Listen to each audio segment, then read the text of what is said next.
வணக்கம். ஓஷோ உலகம். வாழ்க்கைன்றது ஓடிக்கிட்டே இருக்குது. அதாவது ஒரு ஜீவநதி ஓடிக்கிட்டு இருக்க மாதிரி. இப்போ நதி எப்படி ஓடிக்கிட்டு இருக்கு? நதி கரை புரண்டு அப்படி ஓடிக்கிட்டே இருக்கும்ல, இரவும் பகலும். நதி என்னைக்காவது நின்று நம்ம பார்த்துருக்கோமா? நதி ஓடிக்கிட்டே இருக்கும். நீர் எப்பவும் ஓடிக்கிட்டே இருக்கும்.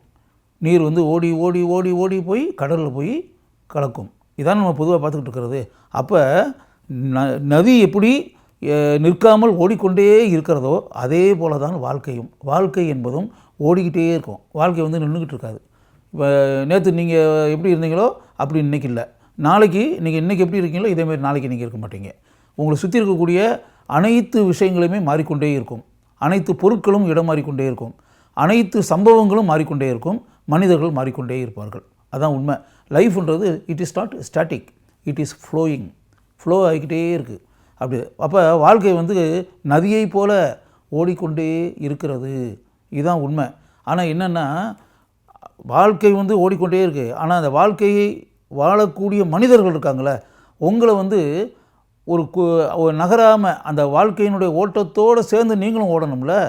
வாழ்க்கை ஓடிக்கிட்டே இருக்குல்ல, அதோடு சேர்ந்து அதனுடைய ஸ்பீடு எந்த அளவுக்கு வேகம் இருக்கோ அதோடு சேர்ந்து நீங்களும் ஓடணும். நீங்களும் ஓடினா தானே, வாழ்க்கையோடு சேர்ந்து ஓடினா தானே நீங்கள் வெற்றி பெற முடியும். வாழ்க்கை என்ற நதி வேகமாக ஓடிக்கிட்டு இருக்கு. அதோடு சேர்ந்து ரன்னிங் ரேஸில் ஓடுற மாதிரி நீங்களும் ஓடணும். ஓடுனா தான் அது நதி எப்படி கடலில் போய் கலக்குதோ அதே மாதிரி இந்த வாழ்க்கை என்பது ஒரு குறிப்பிட்ட இலக்கு அப்படின்ற ஒரு லட்சியங்கள்லாம் தாண்டி அப்படி போயிட்டே இருக்கும். போகும்போது நீங்கள் மனசுக்குள்ளே நினைக்கக்கூடிய அந்த இலக்கு லட்சியங்கள் இதெல்லாம் அடைஞ்சு வெற்றி சிம்மாசனத்தில் அமர முடியும். அப்படி இல்லாமல் உங்களை இங்கே இருக்கக்கூடிய ஏற்கனவே இருந்த அறிஞர்கள், மேதைகள், ஞானிகள் இவங்க எல்லாருமே எப்படின்னா உங்களை கிட்டத்தட்ட சிந்திக்க விடாமல் ஆக்கிட்டாங்க. உங்களை வாழ்க்கையினுடைய ஓட்டம் இருக்குல்ல, அந்த ஓட்டத்தில் ஓட விடாமல் உங்களை ஒரு இடத்தில் நிற்க வைத்து விட்டார்கள். உங்களை அதுக்கு மேலே உங்களை ஓட விடலை, உங்களை செயல்பட விடலை, உங்களை சிந்திக்க வைக்கலை. உங்களை பழைய விஷயங்களை அசை போட்டு கொண்டு வெறுமனே அமர்ந்திருக்கக்கூடிய மனிதர்களாக உங்களை ஆக்கி விட்டார்கள். அதனால் எப்படின்னா, உலகத்தினுடைய ஓட்டம் அளவுக்கு உங்களுடைய ஓட்டம் இல்லை. உங்களுடைய ஓட்டம் நின்றுருச்சு. ஒரு ஸ்டேஜ் வரை அப்படி வந்திருக்கீங்க. அது வரை அப்படியே உங்களுக்கு ஏற்கனவே பல விஷயங்களை கற்றுக் கொடுத்துட்டு தேவையில்லாத 10 பைசாவுக்கு பிரயோஜனம் இல்லாத விஷயங்கள்னு இருக்குல்ல, அந்த மாதிரி பல விஷயங்களை உங்களுக்கு கற்றுக் கொடுத்து இது போதும், இதுக்கு மேலே வேண்டாம், இதுக்கு மேலே கற்று நீ என்ன செய்ய போகிற, ஏற்கனவே கற்றுருக்க விஷயத்தை வச்சு அப்படியே பொழப்பை நடத்து அப்படின்ற மாதிரி சொல்லி உங்களை ஒரு கண்டிஷனில் போட்டு கட்டுப்பாட்டை விதித்து ஏற்கனவே இங்கே இருந்த அறிஞர்கள், மேதைகள், பேராசிரியர்கள், எழுத்தாளர்கள் இவங்கெல்லாம் சிந்திக்கக்கூடிய சிந்தனையாளர்கள், தத்துவவாதிகள், அரசியல்வாதிகள் அனைவருமே உங்களை ஒரு கட்டத்தில் நிறுத்தி வைத்து கொண்டு உங்களை வேடிக்கை பார்த்து கொண்டிருக்கிறார்கள். அதுதான் உண்மை. நீங்கள் வாழ்க்கையினுடைய ஓட்டத்தோடு ஓடி அப்படின்னு பார்த்தீங்கன்னா நீங்கள் மிகப்பெரிய சாகசங்களை புரியலாம், மிகப்பெரிய சாதனைகளை புரியலாம், மிகப்பெரிய நினைத்து பார்க்க முடியாத மிகப்பெரிய காரியங்களை வாழ்க்கையில் சாதித்து பலரையும் வியப்படைய செய்யலாம். ஆனால் அப்படி வியப்படைய செய்வதற்கு அப்படின்றவர்களில் அப்படிப்பட்ட ஒரு சூழலை நீங்கள் உருவாக்கிட்டா தானே. அப்படி உருவாக்குனா தான் நீங்களே முயற்சி செய்து அப்படிப்பட்ட சூழலை உருவாக்கி உங்களை பெரிய ஆளாக்குறதுக்கு, உங்களை உன்னதமான மனிதர்களாக்கிறதுக்கு, உங்களை மிகப்பெரிய காரியங்கள் செய்யக்கூடிய ஒரு மனிதர்களாக ஆக்கிக் கொள்வதற்கு அதற்கான முயற்சிகள் இறங்கி அதுக்காக கடுமையாக உழைக்கணும்ல. அப்படிப்பட்ட காரியங்கள்லாம் நீங்கள் ஈடுபட்டுருக்கீங்களா? ஈடுபட்டுக்கிட்டு இருக்கீங்களா? வாழ்க்கையில் வெற்றி பெறணும் அப்படின்றதுக்காக ஓட்டப்பந்தயத்தில் ஓடுவதைப் போல உலகத்தினுடைய ஓட்டத்திற்கு ஏற்றபடி ஓடிக்கொண்டிருக்கிறீர்களா? இங்கே எத்தனை பேர் ஓடுறாங்க? அப்படி ஓடிக்கிட்டு இருக்கக்கூடியவங்க வெற்றி பெற்றுவாங்க. அது யோசிங்க. அதனால் இங்கே ஓடாமலே எல்லோரும் இருக்காங்க அப்படின்னு சொல்ல முடியாது.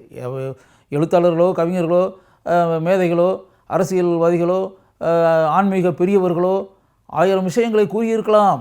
ஆனால் அவங்க சொன்னதெல்லாம் வேத வாக்குன்னு நினச்சிக்கிட்டு அப்படியே உட்காந்துக்கிட்டு அப்படி இருக்கக்கூடிய மனிதர்கள் அப்படியே உட்காந்துக்கிட்டே தான் இருப்பாங்க. அதையெல்லாம் தாண்டி சுய அறிவு, சிந்திக்கும் ஆற்றல் அப்படி இருக்கக்கூடிய மனிதர்கள் அப்படின்னா அவங்க அப்படி உட்காந்துக்கிட்டுலாம் இருக்க மாட்டாங்க. அதெல்லாம் அவங்களாம் சொன்னாங்கங்க, இப்படி தான் இருக்கணும், இப்படி தான் நடக்கணும் அப்படிலாம் சொல்லியிருக்காங்க. அதையே கிளிப்பு வச்சு மாதிரி கிளிப்பில் மாதிரி கேட்டுக்கிட்டு அப்படியே இருக்கணுமா? அப்படி இருக்கணும்னு அவசியம் இல்லை. அவங்க சொன்னது ஒரு பக்கம் இருக்கட்டும், அதுக்கு மேலே நம்ம 50% நம்ம சிந்திக்கலாம்ல. மூளைன்றது நமக்கு எதுக்கு இருக்குது? சிந்திக்கிறதுக்கு தானே இருக்குது. சிந்தித்து எது நல்லது, எது கெட்டது, எந்த பாதைகள் பயணிப்பது நல்லது, எந்த பாதையில் பயணித்தால் நம்முடைய லட்சியத்தை அடைய முடியும், நாம் வாழ்க்கையில் நினைப்பதில் வெற்றி பெற வேண்டும் என்றால் எப்படிப்பட்ட காரியங்களில் ஈடுபட வேண்டும், எப்படி செயல்பட வேண்டும், எந்த அளவுக்கு வேகமாக செயல்பட வேண்டும் அப்படின்றதெல்லாம் மனிதர்கள் வந்து சிந்தித்து செயல்பட்டு அப்படின்ற மாதிரி இருக்கணும். அப்படி செயல்படக்கூடிய மனிதர்கள் நம்மளை சுற்றி இருக்கிறவங்க வெற்றி பெற்றுருவாங்க. அதனால் வாழ்க்கையில் நம்ம சுற்றி இருக்கக்கூடிய விஷயங்கள் எல்லாத்தையும் பார்க்கணும்.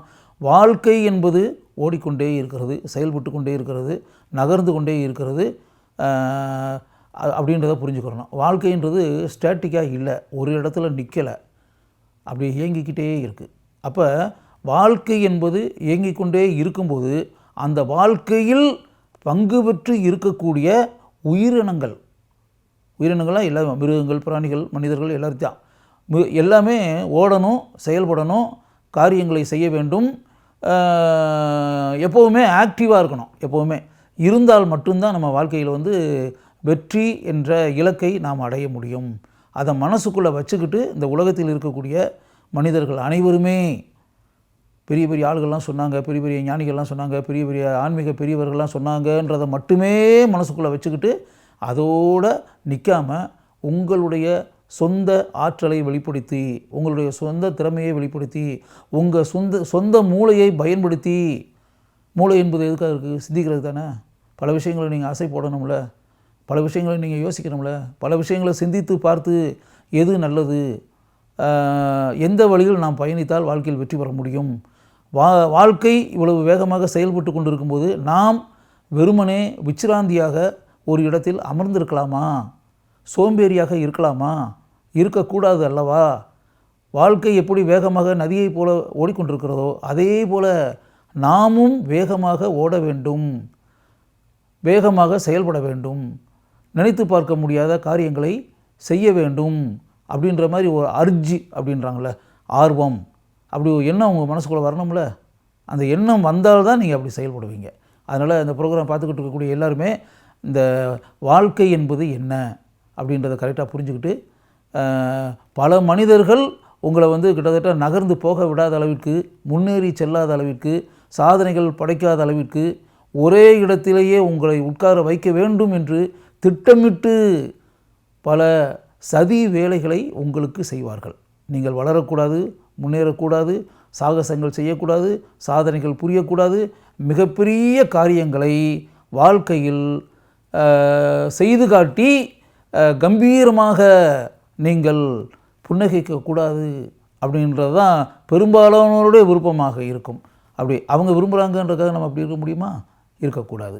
அதனால் வந்து அப்படின்னா அவங்க 1000 கூறட்டும், அதை பற்றிலாம் கவலையப்படாமல் இந்த காதில் வாங்கி இந்த காதில் விட்டுட்டு நீங்கள் சுயமாக தீர்மானித்து வேகமாக பயணித்து வாழ்க்கையின் ஓட்டத்திற்கு ஏற்றபடி நீங்களும் ஓடி மிகப்பெரிய சாதனைகளை இந்த உலகத்தில் புரிய வேண்டும் என்பது ஓஷோ வந்து தன்னுடைய நூலில் வந்து ஆணித்தரமான குரலில் கூறியிருக்கிறார்.